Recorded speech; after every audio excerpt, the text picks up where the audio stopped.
केदारनाथ उपचुनाव में अनुसूचित जाति के वोटरों को लुभाने के लिए भाजपा ने चंद्रापुरी के स्यालसौदीएच में भाजपा अनुसूचित जाति स्वाभिमान सम्मेलन के जरिए एक बड़े वोट बैंक को साधने के लिए मुख्यमंत्री पुष्कर धामी ने केंद्रित राज्य मंत्री अजय टमटा, कैबिनेट मंत्री सतपाल महाराज एवं रेखा आर्य, भाजपा प्रदेश अध्यक्ष महेंद्र भट्ट, भाजपा के गढ़वाल मंडल के अनुसूचित जाति के सभी 4 विधायकों के साथ भाजपा प्रत्याशी आशा नौटियाल को जिताने के लिए हुंकार भरी। सभा को संबोधित करते हुए मुख्यमंत्री पुष्कर सिंह धामी ने जय भीम के साथ पूर्व विधायक शैला रानी रावत को श्रद्धांजलि देते हुए कहा कि उनकी सरकार शैला रानी के सपनों को धरातल पर उतारने का काम करेगी। कहा कि नरेंद्र मोदी के प्रधानमंत्री बनने के बाद से ही पिछड़ों एवं अनुसूचित जाति जनजाति के समाज को आगे बढ़ाने के लिए बजट में बढ़ोतरी कर उनकी आर्थिकी व सामाजिक दृष्टि से आने बढ़ाने का अवसर दिया जा रहा है। उन्होंने केदारनाथ विधायक सभा में अनुसूचित बस्ती में किए जा रहे 100 से अधिक विकास कार्यों की चर्चा करते हुए कहा कि उनकी सरकार अनुसूचित जाति जनजाति के उत्थान के लिए कृत संकल्पित है। उन्होंने कांग्रेस पर निशाना साधते हुए कहा कि कांग्रेस 2013 की केदारनाथ आपदा में त्वरित कार्रवाई नहीं की, जिससे न केवल मृतकों की संख्या बढ़ी बल्कि राज्य को भारी नुकसान भी झेलना पड़ा। 2014 में केंद्र में भाजपा सरकार बनने के बाद लगातार केदारनाथ में 2000 करोड़ से अधिक कार्य किए जा रहे हैं। उन्होंने केदारनाथ की सौगंध खाते हुए कहा कि उन्होंने कभी भी केदारनाथ धाम की प्रतिष्ठा को ठेस पहुंचाने का काम नहीं किया है। कांग्रेस मेरे द्वारा केदारनाथ धाम को दिल्ली में बनाने और यात्रा को कुमाऊं ले जाने का झूठ फैला रही है। कांग्रेस के पास कोई भी मुद्दा नहीं है, इसलिए लोगों की भावना के साथ खेल रही है।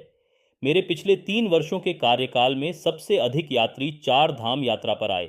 इस वर्ष 26 दिनों की केदारनाथ यात्रा कम होने और आपदा से प्रभावित होने के बावजूद भी 16 लाख से अधिक यात्रियों ने दर्शन किए। जुलाई माह में केदारनाथ पैदल यात्रा मार्ग पर आई भीषण यात्रा में प्रभावितों को मदद देने में हमने कोई कौर कसर नहीं छोड़ी। मैंने स्वयं मंत्रियों सहित 24 घंटे के अंदर मौके पर पहुंचकर आपदा प्रबंधन का कार्य अपने हाथों में लेते हुए 16,000 से अधिक यात्रियों को तत्काल रेस्क्यू करवाया, जिस कारण जनहानि पर रोक लगी। हम सब साथ मिलकर नया केदार बनाएंगे। कहा कि लब जिहाद, लैंड जिहाद और थूक जिहाद के खिलाफ कड़ी कार्यवाही करते हुए 500 एकड़ जमीन को हमने अतिक्रमण से मुक्त कराया। उन्होंने कांग्रेस पर आरोप लगाते हुए कहा कि लैंड जिहाद बढ़ावा देने वाले आज अपने आप को सनातनी बता रही है। जिस सरकार ने 2015 में मुंबई के बसई में बद्रीनाथ मंदिर बनवाया, वो हमें अपने जैसा बता रहे हैं, जबकि हमने 4 धाम के मंदिर न बन पाए, इसके लिए कानून बनाया। हमने समान बाबा साहेब के सपनों को धरातल पर उतारने के लिए समान नागरिकता कानून बनाया।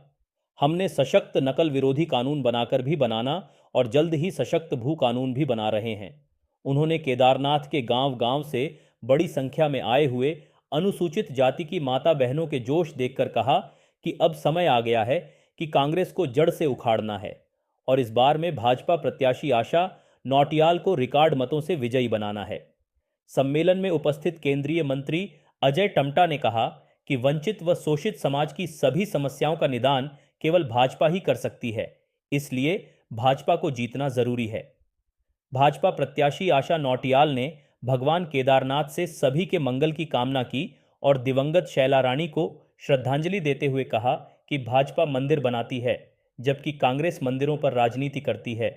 उन्होंने कांग्रेस प्रत्याशी पर आरोप लगाते हुए कहा कि उन्होंने अपनी विधायक निधि तक खर्च नहीं किए, जिससे केदारनाथ का विकास रुका।